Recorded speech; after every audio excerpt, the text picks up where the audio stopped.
BFC Film presents हटारी सकी करे साया में चुमा चाटी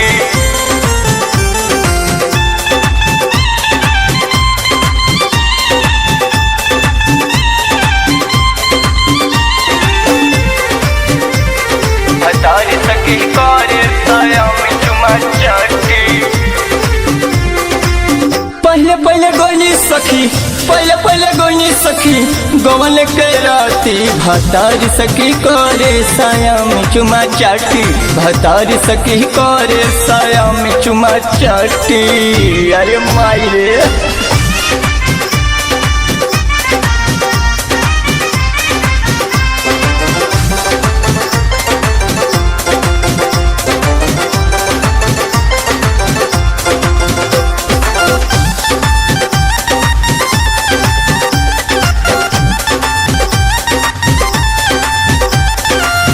हाथ में धरोल सोया लागल नमूना सजिया पलटा के सोया काटे लगल गुना।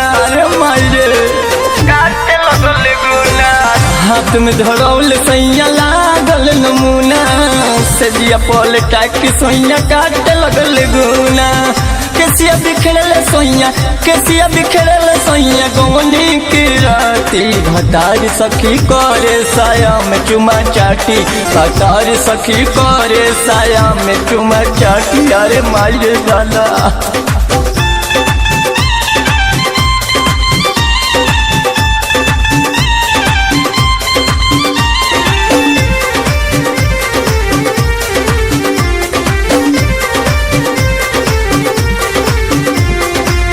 हमर से कोहल सखी हो तू नमूना एलोने फेर ले दबोल जुना जुना दादो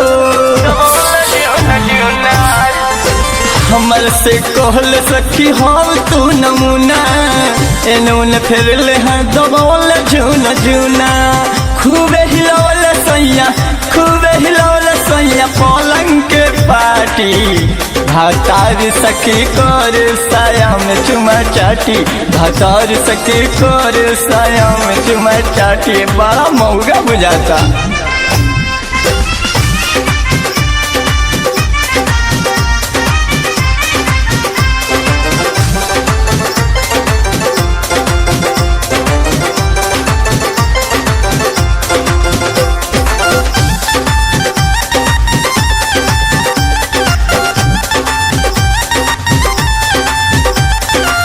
अर्जुन बे दर्दी सखी हवे नी दर्दी कौन के रात छोड़ाई देले हो दिया रे जोड़ाई देले हो दिया रे अर्जुन बे दर्दी सखी हवे नी दर्दी कौन के रात छोड़ाई दे हो दी। मजा खूबे आइल जब लिहले ओठ काटी भतारी सखी करे साया में चुमा चाटी भतारी सखी करे साया में चुमा चाटी। अरे दादा पूरा मौलवा रे दादा।